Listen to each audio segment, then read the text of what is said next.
네, 소개 감사드립니다.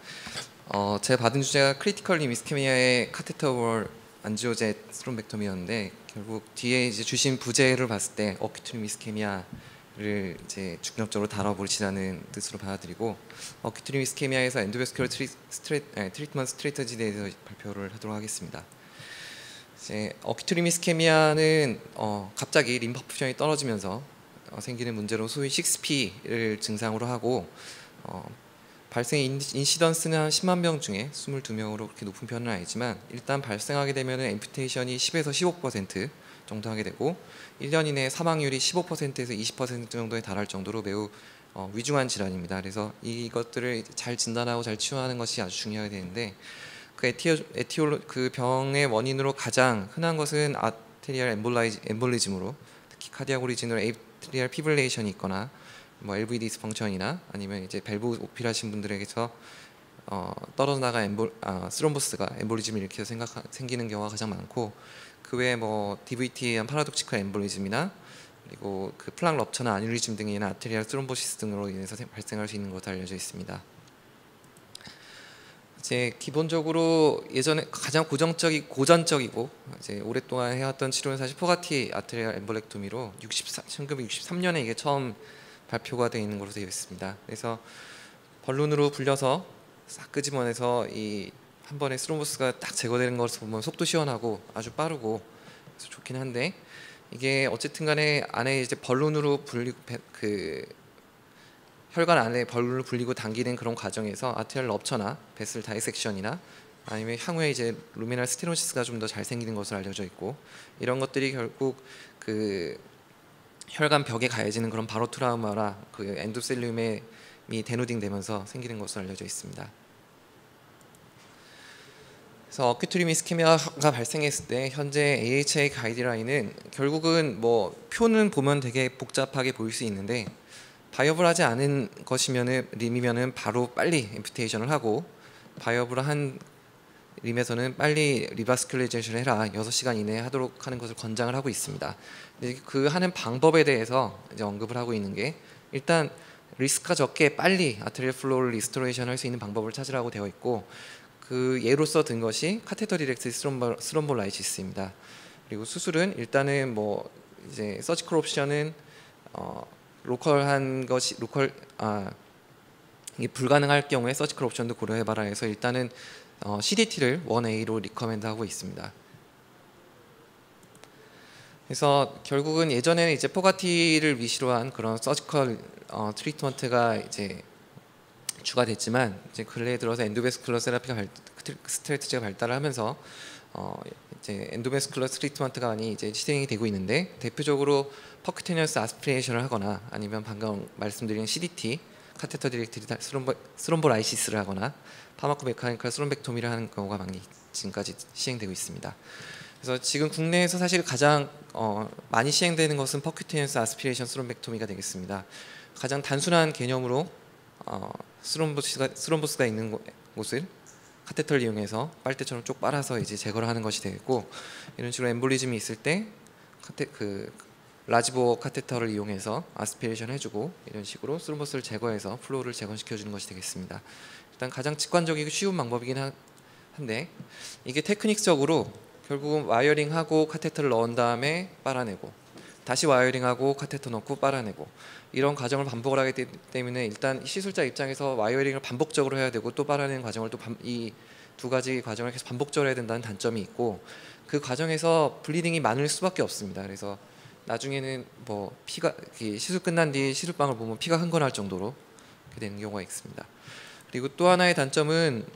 빨아내는 과정에서 만약 디지털 프로텍션이 잘 되지 않은 경우에는 결국 또 다른 엠볼리즘을 만들어서 페모랄에 있던 엠볼라이가 슈퍼피셜 페모랄 아터리에 있던 엠볼라이가 디페모랄이나 아니면 BTK 아터리로 날아가서 추가적인 문제를 일으키는 경우들이 있습니다. 최근에 저희 병원에 들어온 그 익스트랙터 제노스에서 출시한 익스트랙터 카테터가 들어왔는데 제가 알기로 윤창준 선생님께서 강력히 건의해서 만들어 주셨다고 알고 있는데 카테터의 팁에 있는 그 구멍이 이렇게 슬로프 형식으로 되어 있기 때문에 카테터의 루멘 크기에 비해서 좀 더 큰 구멍을 만들어서 그 스롬보스를 아스피레이션 할 수 있고 또 요 014 와이어를 넣어 놓은 상태에서 카테터가 왔다 갔다 하면서 스롬보스를 제거할 수 있기 때문에 일단은 시술하는 면에서 조금 더 간편해지고 또 스롬보스 석션도 좀 더 효과적으로 할 수 있을 것으로 생각이 됩니다. 그 다음에 카테터 디렉티드 스롬보라이시스는 뭐 아까 앞에서 잠깐 언급을 해주셨지만 멀티사이돌 카테터를 이용해서 유로키나제나 TPA 같은 스롬보라이팅 메디키 에이전트를 컨티뉴어스 인퓨전을 하는 치료법이 되겠고, 이제 국내에서는 보험의 문제 때문에 유로키나제를 주로 사용을 하고 있습니다.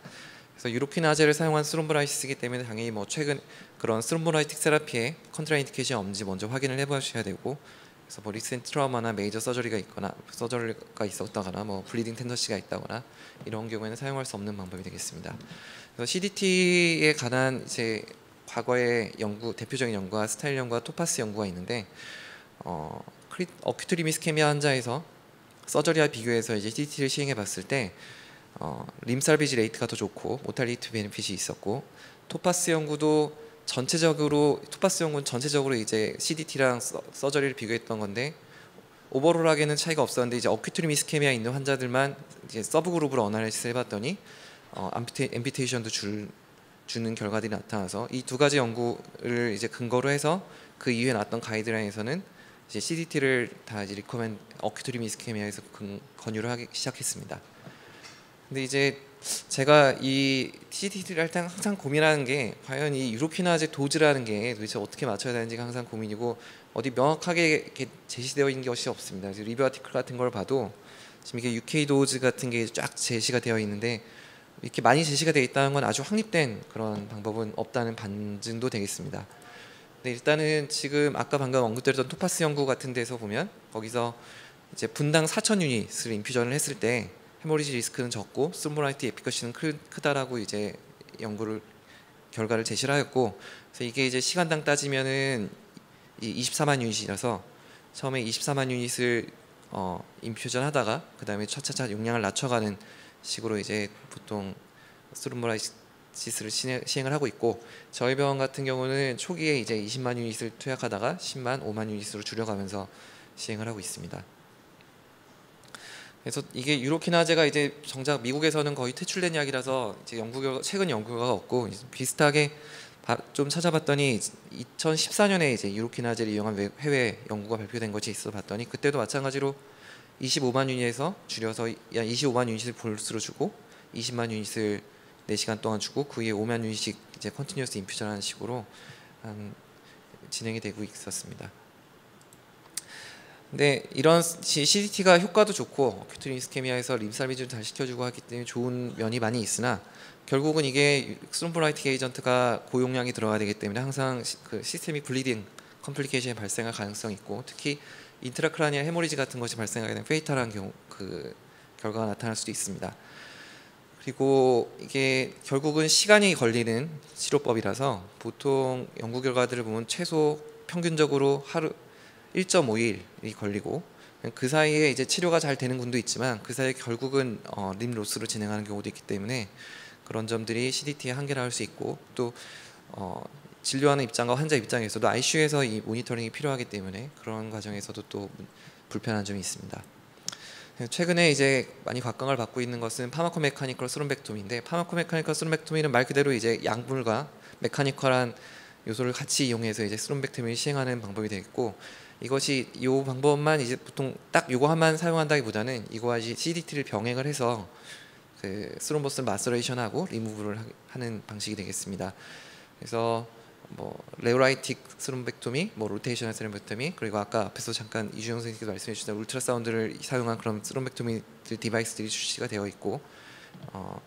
그래서 이게 이제 파마코 메카니컬한 방법을 사용했을 경우에 스롬보라이틱 에이전트의 도즈를 줄이고 또 전체 시술 시간을 줄일 수 있다는 장점이 있겠습니다. 그래서 아까 앞에서 말씀드린 에코스와 울트라사운드를 이용한 것과, 그리고 안지오젯, 그리고 테렐리스, 그리고 첫 시간에 이제 나승 선생님께서 말씀했던 로타렉스 디바이스 등이 이제 사용이 되고 있고, 저희는 이제 저희 병원에서 요즘에 어큐트 리미스케미아 갔을 때 주로 사용한 것은 안지오젯이 되겠습니다. 그래서 안지오젯은 이 콘솔에서 셀라인을 아주 강력한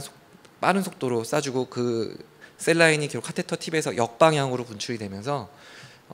이제 빠르게 셀라인이 흘러가니까 거기서 생기는 이제 로우 프레셔 존, 벤츄리 이펙트에서 로우 프레셔 존이 생기게 되고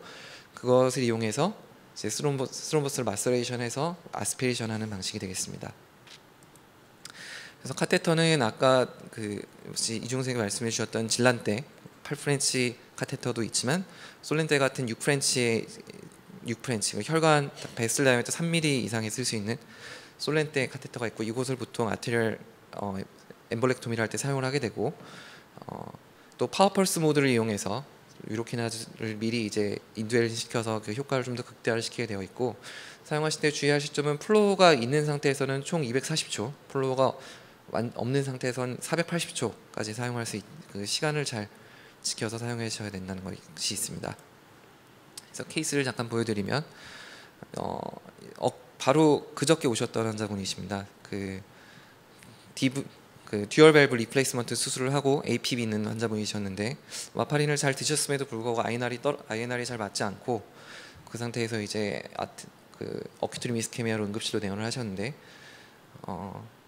처음에 이제 파워펄스 모드로 유로키나제 30만 유니스 셀라인 100cc에 섞어서 파워펄스 모드로 스롬보스 안에다가 분사를 해서 이제 먼저 인듀얼링 시켜놓고 30분 뒤에 역방향으로 이제 카테터를 빼면서 스롬보스 아스피레이션을 시행을 했습니다. 그래서 보시면 이렇게 뒤로 가면서 스롬보스를 부시면서 이제 석션을 하게 되고 그래서 결과는 페모랄부터 다행히 뭐 딱 엠볼리제이션 생기지 않고 다리까지 발까지 잘 리베스큐레이션이 됐습니다. 이게 아까 앞강의에서 이제 이종 선생님 온테이블 말씀을 해주셨는데 결국 이 시술을 하는데 걸린 시간이 딱 1시간 정도 걸렸습니다. 뭐 펑처하고 환자 나갈 때까지 거의 딱 1시간으로 펑처하고 인듀얼링 타임 30분 갖고 빨아내고 찍어보고 끝 이렇게 해서 이제 유로키나제 도주도 상당히 적게 쓰고 시술 시간도 짧게 할 수 있었던 케이스였고요.